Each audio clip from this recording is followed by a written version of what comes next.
teman-teman dari Cecil. Jadi di sini saya dari kelompok 3, yaitu Rangga Rio Feni, akan mewawancarai Miss Ima tentang sifat-sifat gereja. Miss Ima udah siap? Oke. Bagaimana Miss menerapkan sifat gereja yang kudus dalam kehidupan sehari-hari? Menerapkan sifat gereja yang kudus. Nah gini ya, Miss kan kaum awam, beda halnya dengan orang yang kaum terpanggil. Jadi kalau kaum terpanggil itu akan gampang yang namanya menerapkan sifat yang kudus. Nah sedangkan kalau Miss itu lebih ibaratnya gini ya, lebih pegang prinsip yang namanya tubuhmu merupakan bait Allahmu. Jadi Miss itu lebih kebanyakan yang kudusnya lebih ke badan Miss, karena justru badan Miss yang selalu Miss gunakan untuk yang namanya memuja Tuhan. Jadi Miss lebih ke gimana caranya saya menguduskan diri saya supaya saya itu pantas menjaga bait Allah. Jadi menurut Miss,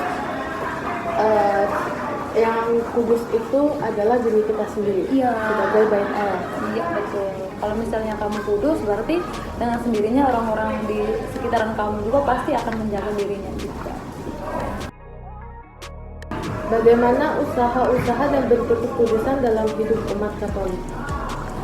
Ini tergantung lagi ya. Kalau menurut Miss nih, yang Miss terapkan di dalam keseharian Miss, walaupun tidak konstan ya, karena Miss tahu ada kalanya Miss juga masih sering yang namanya mengikuti keinginan daging. Itu pasti banget, susah banget untuk menghindari itu.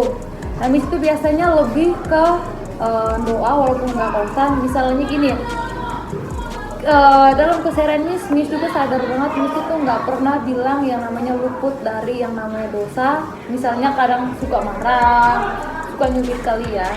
Nah itu biasanya Miss selesai nyubit itu Miss rasa kayak nggak pantas, Miss belum bijak. Jadi Miss kebanyakan selesai melakukan tindakan seperti itu Miss selalu yang namanya doa. Terus Miss sebisa mungkin menghindari yang namanya terjadi lagi kesalahan yang sama. Bukan menghindari tapi lebih mengurangi. Lebih kebanyakan doa, baca. Kalau misalnya berbagi Miss rasa itu bukan kudus ya, tapi lebih ke sini Miss lebih ke kembali ke topik yang awal tadi, Miss lebih menjaga kudusan diri. Jadi Miss lebih ke gimana caranya saya mendekatkan diri dan bisa saya kuduskan diri saya juga dengan Tuhan. Apakah tantangan-tantangan yang dihadapi gereja sebagai gereja yang kudus di zaman sekarang? Sekarang Miss rasa yang paling utama itu mungkin yang namanya lock out ya. Nah terus juga sekarang juga pembangunan gereja itu susah banget kita mendapatkan izin. Nah selain dari itu juga sekarang juga gereja itu mungkin karena memang sudah ada perkembangan zaman. Jadi sekarang itu lebih ke bukan gereja ya. Kalau gereja kan ibaratnya kita tahu rumah Tuhan saja. Yang di sini gimana caranya orang-orang yang hierarki dari susunan gereja itu bisa meyakinkan umat bahwa oh iya di gereja ini kamu bisa mendapatkan sesuatu, dan atau kalau enggak di gereja ini kamu bisa mendapatkan keselamatan, atau kalau tidak kamu bisa merayakan mulai dari sini dengan segala prosesnya, terus dengan firman Tuhan yang akan kalian dapat. Itu bukan lebih ke gereja sih. Kalau di zaman sekarang menurutnya kalau gereja sih agak sedikit udah nggak terlalu berpotensi untuk mempengaruhi ya, tapi lebih ke gimana orang yang di dalam gereja itulah yang menyadarkan orang-orang bahwa oh iya gereja itu penting. Salah satu sifat gereja adalah gereja yang Katolik, artinya terbuka bagi semua orang, termasuk yang bukan umat gereja. Apakah pendapat Miss tentang keterbukaan terhadap orang yang beragama lain, dan bagaimana dengan Miss dalam terbuka kepada semua umat atau semua orang? Nah kalau untuk terbuka atau yang dikatakan dengan universal ya, kalau untuk Miss rasa bukan aja buat dari gereja kita ya, tapi dari semua, dari yang lain juga ya, agama yang lain itu memang wajib banget terbuka. Kenapa seperti begitu? Karena biar kita itu bisa tahu bahwa oh iya ternyata yang saya dapatkan di agama saya itu sama seperti agama ini. Ternyata cara saya menyikapi itu sama seperti mereka. Atau misalnya gini, saya menyikapinya salah nih, ternyata punya mereka yang bagus. Kita bisa mengadaptasi dari agama yang lain, atau bisa mengadaptasi dari teman-teman kita yang lain. itu bukan berarti kita mau mengadaptasi tapi kita meninggalkan kekhasan kita ya, tapi lebih ke gimana caranya kita berkolaborasi biar kedepannya itu lebih bagus. Yang bagaimana dengan Miss dalam Kalau Miss itu orang memang Miss tahu Miss bukan berarti kayak fanatik banget, karena Miss juga kebetulan dari lingkungan juga banyak toleransi, lingkungan keluarga juga banyak toleransi. Jadi menurut Miss tidak masalah kalau seandainya kita itu perlu yang namanya toleransi, atau kita tuh perlu yang namanya keterbukaan kepada sesama kita. Yang penting kita tahu batasan kita, bahwa oh iya saya itu seperti begini nih batasan saya, jadi saya tidak boleh melangkah ke batasan lain. Walau bisa untuk mengadopsinya, tapi bukan berarti saya meninggalkan punya saya. Itu nggak masalah banget buat Miss. berarti Miss masih membatasi gitu ya, jadi Iya, kalau untuk misalnya terbuka secara yang mencari terbuka untuk kolaborasi atau terbuka untuk berdiskusi itu nggak masalah. Tapi kalau misalnya terbuka hingga Miss harus menuju ke yang lain, itu tidak. Terbuka untuk hal sosialisasi sih tidak masalah buat Miss.